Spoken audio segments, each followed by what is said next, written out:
Oke, bismillahirrahmanirrahim. Assalamualaikum warahmatullahi wabarakatuh. Hari ini kita akan belajar tentang kelangkaan ya. Nah, apa sih itu kelangkaan? Nah, oke. Sebelum ini, gimana cara di close ya guys? Sebentar.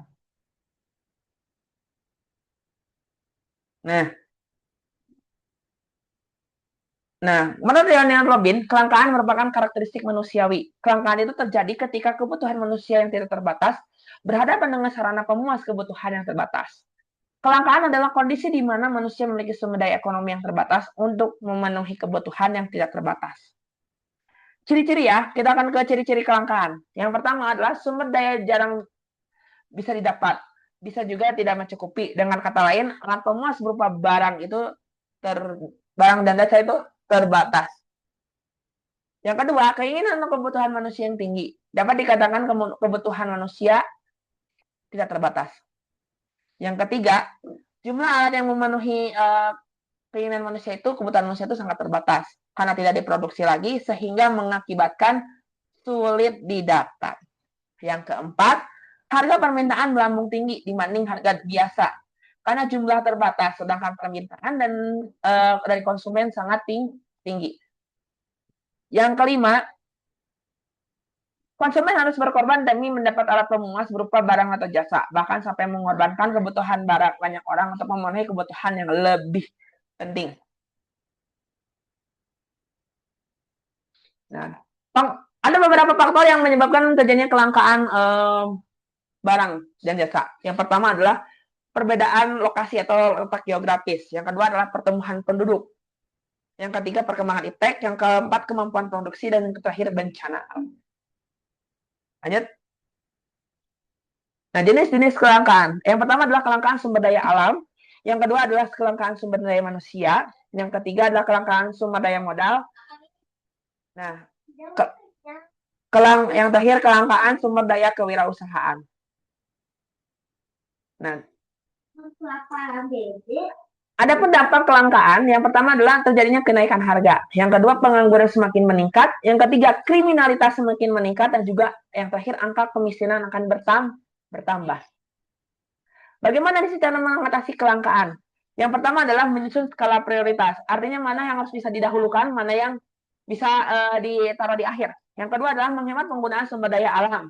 Yang ketiga, memelihara kelestarian alam. Yang keempat, memanfaatkan sumber daya pengganti.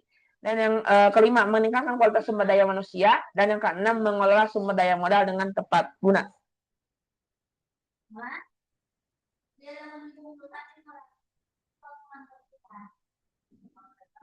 Nah, pembangunan sumber daya yang langka dalam memenuhi kebutuhan. Kelangkaan menurut sumber daya yang menurut ilmu ekonomi, kelangkaan sumber daya menurut ilmu ekonomi dapat dirumuskan dengan cara yang berbeda. Satu, langka dalam arti tidak cukup dibandingkan dengan banyaknya kebutuhan manusia. Sedangkan barang benda-benda yang tersedia jumlahnya terbatas. Akibatnya terjadilah kelangkaan. Yang kedua, langka dalam arti manusia harus melakukan pengorbanan untuk memperolehnya. Keterbatasan alat pemuas, kebutuhan juga disebabkan oleh keterbatasan atau kelangkaan sumber daya ekonomi. Nah, jenis-jenis sumber daya ekonomi itu saya sudah bagi jadi tiga. Ada sumber daya alam, sumber daya manusia, dan juga sumber daya modal. Nah, sumber daya alam itu adalah semua potensi lingkungan yang dapat memenuhi kebutuhan hidup manusia yang diperoleh dari alam. Nah, sumber daya manusia itu adalah sumber daya yang mendatangkan manfaat besar bagi masyarakat. Apabila kemampuannya dapat dimanfaatkan secara optimal. Unsur-unsur pembentukan sumber daya manusia yang berkualitas antara lain adalah keahlian, yang kedua kejujuran dan keadilan, yang ketiga adalah kekuatan fisik. Next, sumber daya modal. Sumber daya modal meliputi teknologi, peralatan, informasi, dan juga fasilitas fisik. Ya, sumber daya modal itu merupakan hasil karya manusia.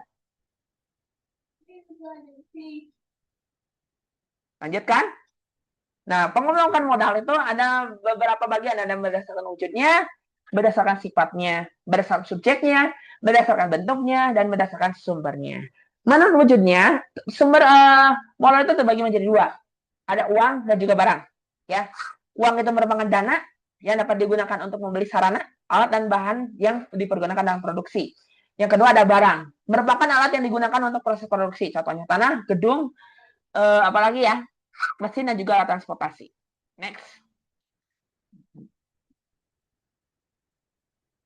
Nah, modal sifatnya ada dua. Ada modal tetap dan juga modal lancar. Modal tetap adalah modal yang dapat digunakan lebih dari satu kali masa produksi. Contohnya adalah mesin, ya, gedung dan juga mesin. Kalau modal lancar adalah modal yang digunakannya cuma satu kali, langsung habis, ya. Contohnya bahan baku seperti kapas untuk membuat kain, gandum untuk membuat kue dan juga sebagainya. Nasi membuat dari bubur, gitu ya. Next. Nah, menurut subjeknya atau menurut siapa yang memegangnya, itu ada modal perseorangan dan juga modal kemasyarakatan. Kalau modal perseorangan mah yang dimiliki oleh satu orang, sewa tanah, upah, deposito, ya. Kalau modal kemasyarakatan itu adalah modal yang berasal dari banyak orang untuk kepentingan orang banyak, seperti jembatan, jalan, dan sekolah, rumah sakit, ya. Next. Menurut bentuknya ada dua. Ada modal konkret atau nyata yang adalah modal yang terlihat jelas dalam proses produksinya. Contoh, misalnya mesin, peralatan, dan juga uang. Bentuk bendanya wujud aja. Ada nih seperti ini, mikrofon, gitu ya. Terus ada abstrak. Ada modal abstrak. Adalah modal yang terlihat, namun kegunaannya dapat dirasakan. Contohnya juga dalam biasanya subjeknya adalah sumber daya manusia, seperti keahlian dan juga kepercayaan masyarakat. Next step. Nah, mana sumbernya? Ada menjadi modal. Dua. Ada modal sendiri dan juga modal pinjaman. Modal sendiri adalah modal yang berasal dari pemilik perusahaan, contohnya saham, ya, cadangan dan laba yang tidak dibagi. Yang kedua adalah modal pinjaman, merupakan modal yang diperoleh dari pihak lain, contohnya pinjaman dari lembaga keuangan atau perorangan atau bank emok, pinjaman di bank emok. Oke, sekian ya. Terima kasih. Assalamualaikum warahmatullahi wabarakatuh. Bye.